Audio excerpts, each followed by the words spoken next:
Okay. This is my solo for Will as a Beast Tamer.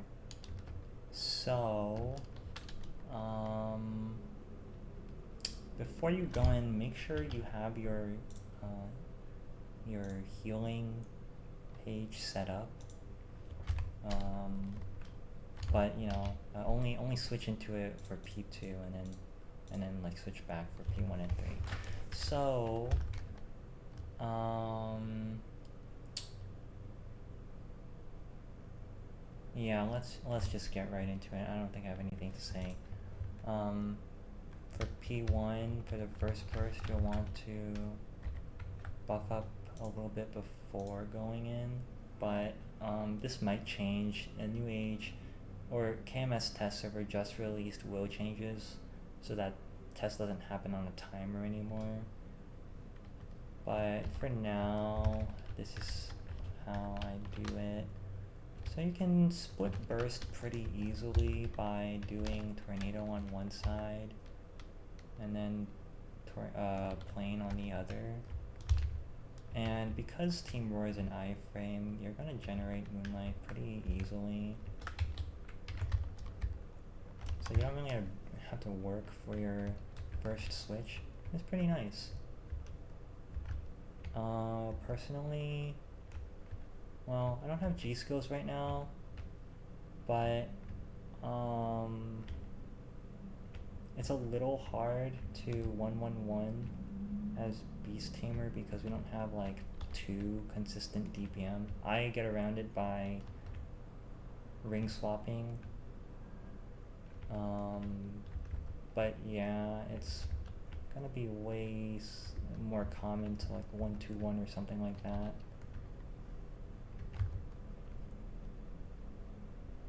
Yeah, while I'm here, I'm going to switch to my Risk Taker. Obviously, if you don't have Oz rings, this is a bit of useless advice.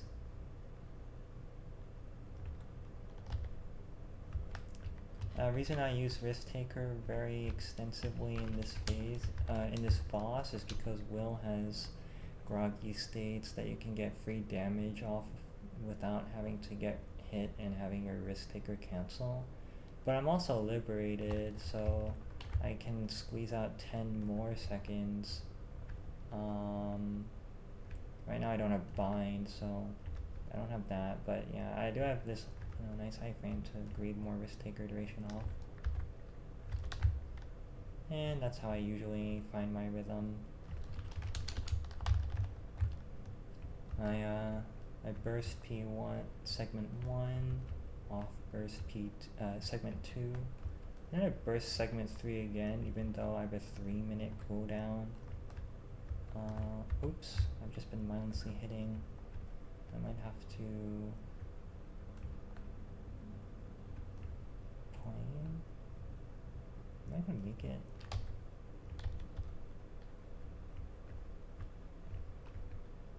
Yeah, I think I'm gonna make it.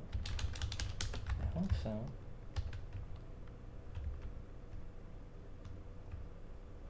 Yeah, we're fine. We are fine. What was I saying before this? I don't remember. Whatever. Oh yeah. The way I do it, even though like I burst in the last segment of P3, because of the transitions between between phases rather, you only really have to wait like 10 to 20 seconds for your burst in P2. So I just stand there in P2 not really doing anything until then. So yeah, I'm gonna pop my burst right now. You can watch the cooldown later on.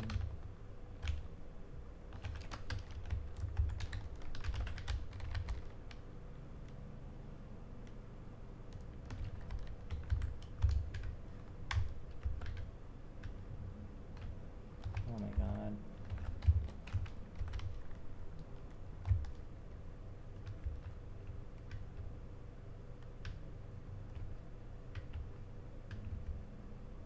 Alright, I'm all done with my damage, so I'm just gonna go ahead and switch early. Please don't kill me. And then I'm also gonna... Well, I'm not gonna toggle mana overload off just yet, because I'd like to have it for my first burst without really forgetting about it. But yeah, you're gonna have to manage your mana overload actively in P2, obviously, because you can't pot up normally during that phase, so yeah. Also, I'm doing a terrible job at dodging attacks, but just remember to stay behind him in P1.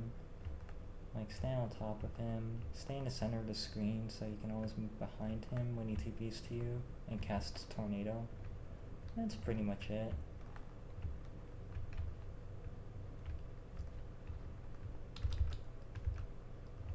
Alright, so you know my burst cooldowns are halfway done at this point, but we're actually not even close to phasing yet.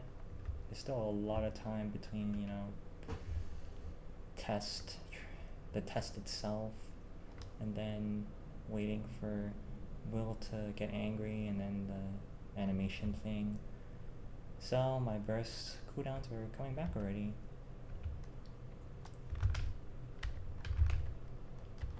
Yeah, not too bad.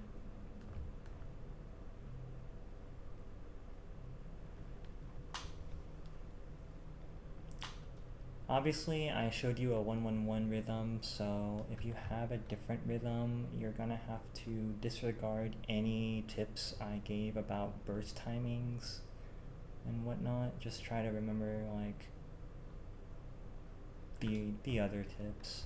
So you see here, I only have to wait 15 seconds.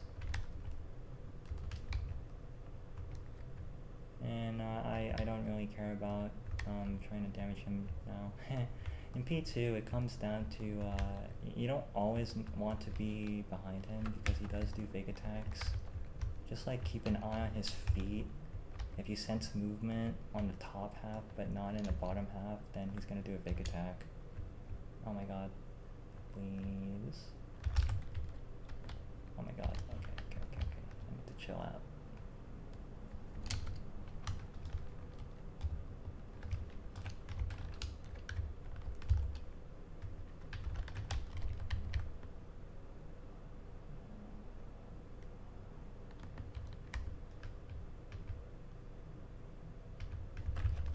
So typically I swap Oz rings during a dodge pattern. Oh, another dodge pattern. Remember to turn off your mana overload after your burst.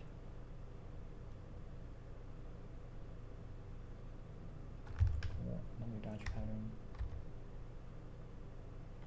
Another one. Okay.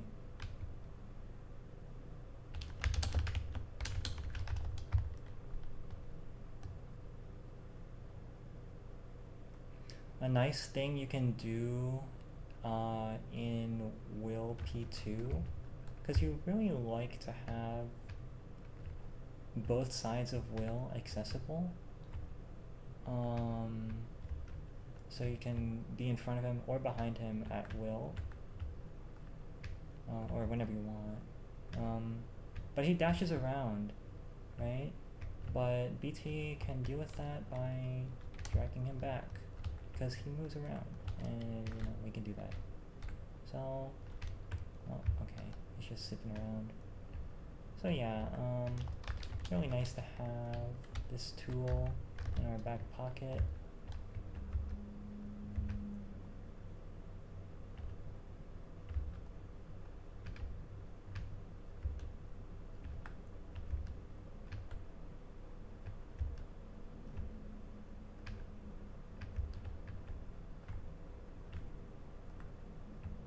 Yeah, you can tell he's doing a fake attack when his reflection is not doing anything, but his real self is winding up. So that's when you can know when to be in front of him for the attack, not behind him. Okay, we're about to phase into phase 3, so I have to, another hit pattern. I have to make sure to switch fams during a dodge pattern. Okay, nice. And then make sure I have them summoned again.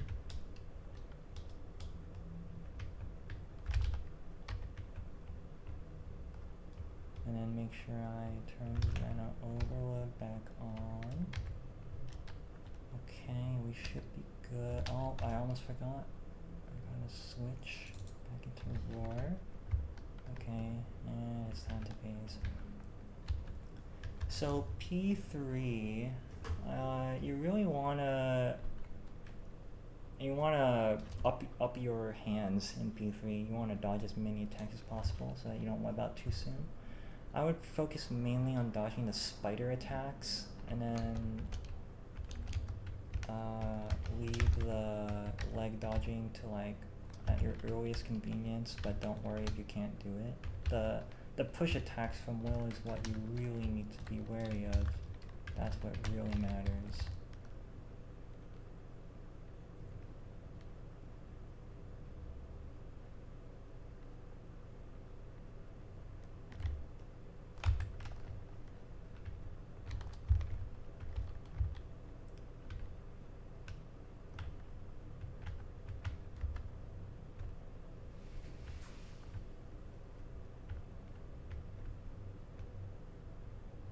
Okay, so I might not get to, okay, well, yeah, right there, natural timing to cleanse webs whenever you can is to do it when he does move, and you know, just flash jump to the nearest web and cleanse it.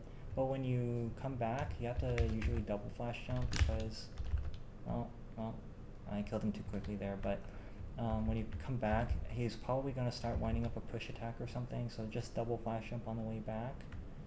I kind of killed it too quickly to really demonstrate what a proper P3 should look like, but you go in when you have your initial burst, and then you want to survive about like 3 minutes before you web out. That's like really nice timing to web out, like right as your second burst is coming back. And then assuming you have all your lives, you can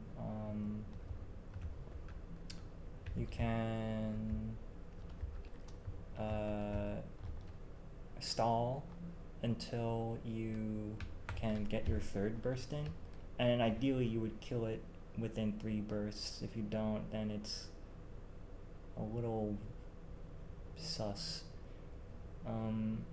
When you're about to web out, you want to start conserving all of your moonlight. So instead of like cleansing whenever you can, you want to stop cleansing and keep all of your moonlight. And when you are webbed out and you're just hogging all of your moonlight, when you respawn, just don't cleanse at all. Just like, you know, let your resistance link protect you for a couple seconds and generate some moonlight for you, then die, you know. And then when you have burst, you can use that moonlight to extend your burst, basically by respawning, you know, burst while your resistance link is up, then use all of your cleanses, spread them out, by the way, on the web that you're standing on, and then that way you won't get skill locked in the middle of your burst. And then after that, you can use your will skills, these, to extend your burst even longer. Because we are BT, we have a bajillion different iframes, so when you web out, your burst can still be like easily like 40 seconds or something. if you burst in a way that spreads out all of your iframes from each other. And if you don't need it, you can always just spam your iframe off cooldown just to generate some moonlight in P3. Yeah, that about does it. That was Will.